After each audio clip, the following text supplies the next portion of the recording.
Ask a Realtor show number 11. Wow. Before we get started today, we're excited about today's show, but before we get started, we want to say a big thank you to everyone who watched us and liked or loved or commented or shared the video that we made while we were away this week.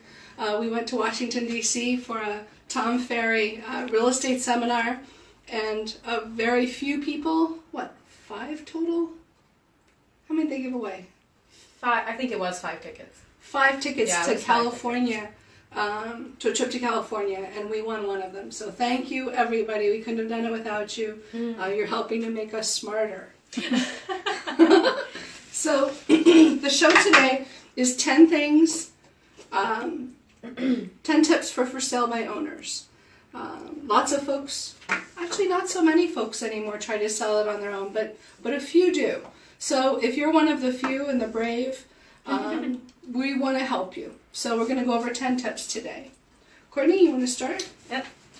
Number 1, ask your buyers for a pre-qualification letter. So the pre-qualification letter comes from the lender. You can ask buyers to give you this before they even walk in the home, but it's good because then you know they're qualified to buy your home. It'll have the amount on there, and who the lender is. So if it's a local lender, that might be nice too. You can require it before they come in the home. Yep, sure can. So that's nice. Then you won't waste any of your time either. Lots of sellers don't realize that. A lot of for sale by owners I've talked to, they say, oh, I have a buyer. They say they're going to buy the house. They're going to pay me what I want. But the buyer wasn't pre-qualified, and the seller gets excited and thinks that their house is sold, and it ends up being not sold. So that's something realtors do right away, and home sellers can do it as well. All done? All done. Number 2, and we have a whiteboard today. Number 2, ask for a name and number before giving any information. I know as a seller, when you get the phone call and it's somebody who is asking questions and they're interested in the house, you want to tell them all about the great house. But our advice to you is not to give any information until you get a name and number. If they're not willing to give their name and number, they're probably not serious buyers at that point. Which leads into number 3. Right. Keep a list of names and numbers of everyone that calls or comes to the house.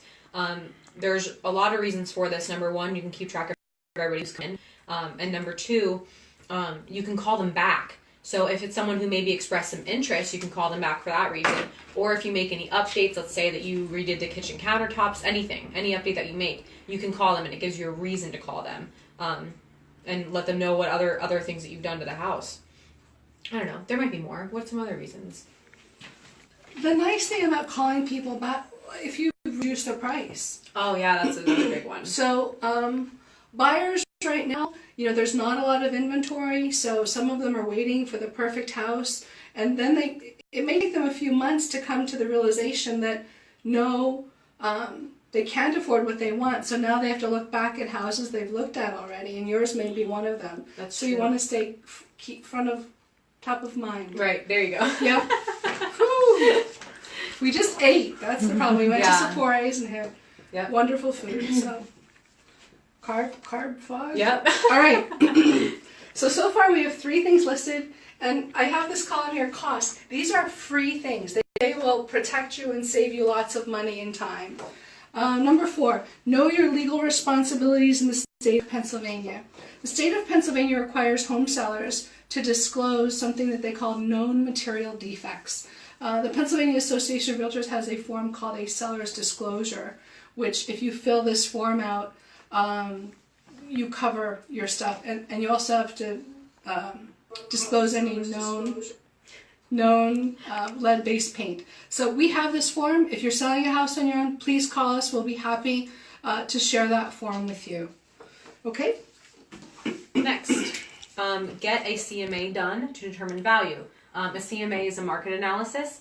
We do this as realtors for any time that we list a property or put an offer in on a property for a buyer. So anyone at this office is very experienced in doing so. So how you do this, now I don't know if you could really do this yourself, but you could ask any one of our realtors to do it for you. We take the homes that have sold around yours in the last 12 months and we adjust for the value. So we make apples and oranges all oranges, and we adjust for things like bedrooms, bathrooms, square footage. Why are you so smiley? See, I lost my track now. I'm sorry, I wanted to. So anyway, yeah, we just make all the houses like yours, and it gives us a really good idea of what your value might be, and that'll really help you. Yeah. Because pricing your house wrong is something that will take a lot of time to get in the right track, but I think yours goes into that next. And it'll cost you money. And there's no way, first of all, there's no way for a home seller to know the value of their home. You're not a professional. Zillow, those estimates are often incorrect. So the only two ways for you to truly learn is to either pay an appraiser or a realtor who knows what they're doing. That's us. To do a market analysis. So number 6. Oh, I don't have number 5. See, I'm that was slacking. the CMA. We're That was to starting get a off. CMA. Good enough. Number 6. When potential buyers tour the house, ask them 3 things they like and 3 things they don't like. You definitely want feedback. And usually they should be happy to tell you it. They may be hesitant to tell you negative feedback, so you might want to do it with a piece of paper that they could write it down and drop it off or something. Mm-hmm. But feedback is good. You want to hear back. Oh, I'm going to throw something else in here. When you're showing the house, don't try too hard to sell it. Yeah. If you talk about how much you love the house, they may think that you're not going to be negotiable. If you say things like, just trying to, I don't know, we should see, we didn't have that written down. We'll do that another show.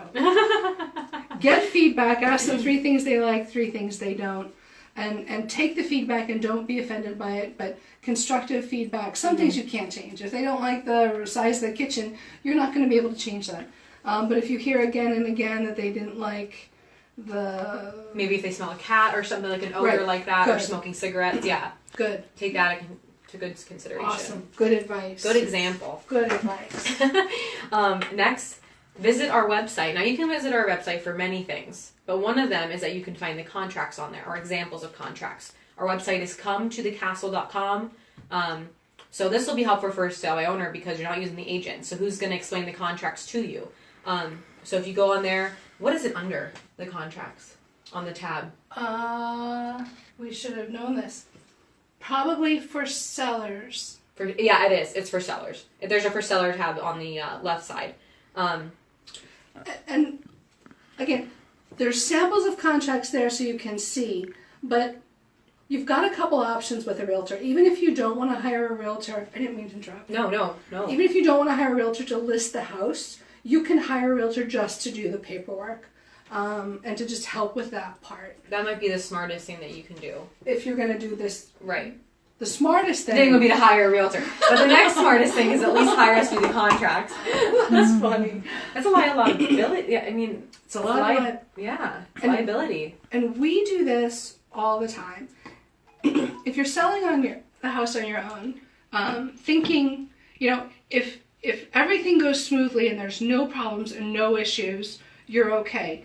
But truly, that's not the norm. No, that's not. There's usually hiccups, either in the inspections or the appraisal. Right. We do this all the time. This is what we do. And, we have a team, we have people around us that we can refer you to. Again, if you're selling on your own, please call us. We'll gladly help you. Don't be afraid to call and say, what should I do next? We're here to help, and we'll definitely help you try to sell it on your own. Yeah. I guess that should have been the ending. We're not at the ending yet. We have more things. Did you do number 7? Yeah. You have to help me. I'm slacking. Okay. Okay, number 8.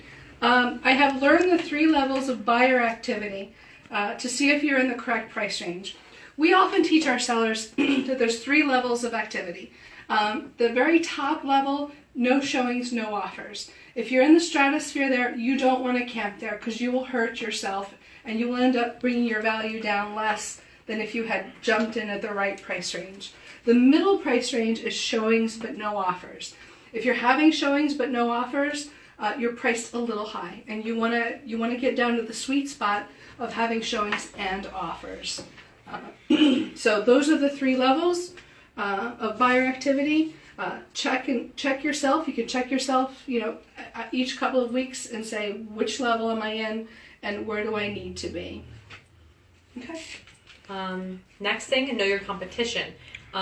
So one thing that you might be able to do is search on Zillow or Truly to find houses that are in your area or price range. But what would be easier is to ask one of us to send you an email. What we can do is go on the MLS and type in different criteria and send you an email list. So it'll be easier, and then you have it in your email and it's safe there.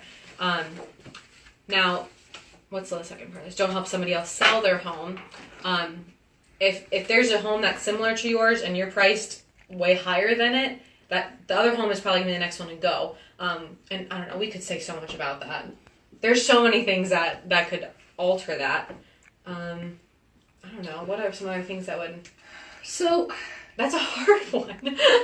It is. And if you're not aware of your competition, you can do it unknowingly. Mm-hmm. You can think that you're priced well. You could even get a good idea of the value of your house. But if your neighbor or someone a mile away, they have to sell it for whatever reason, and they underprice it, if you don't adjust, you're going to help them to sell. And then when they sell, if they're similar to yours, they're a new comparable, which is going to bring down your value. Right. Don't be overwhelmed by all this. If you're feeling overwhelmed, no, that's not the point. But we are here to help. Who has 10? I do. So number 10, I have fixed the Zestimate on Zillow by listing improvements and making corrections. Almost all buyers and sellers anymore go to Zillow.com. It definitely has become the #1 site. On there, they have things called Zestimates, where they give a value to each house. Oftentimes, these are way off and very incorrect. Mm-hmm. They've recognized that. They even tell you that at the bottom in the fine print. But they allow you to go in and adjust and put in corrections or make changes to claim your home, so to speak. So if there's big mistakes, we had someone today, I had a seller, and they said, yeah, I don't have central air. It says I have central air. So you want to correct those things. It does happen a lot. And we can help you with that too. So I have fixed Zestimate. As you can see, almost everything on this list is free. Yes. And you can call us and ask us about any of these things for help. And they will save you lots of money and time, and headaches and trouble. So, do we have time for the bonus? What time? Is it 5:13? It's okay. Maybe we should do a separate listing for sale by owners on Zillow show. Let's make that a separate one. Okay.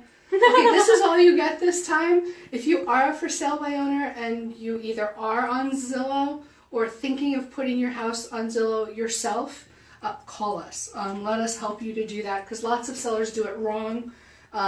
Lots of sellers become what we call realtor bait.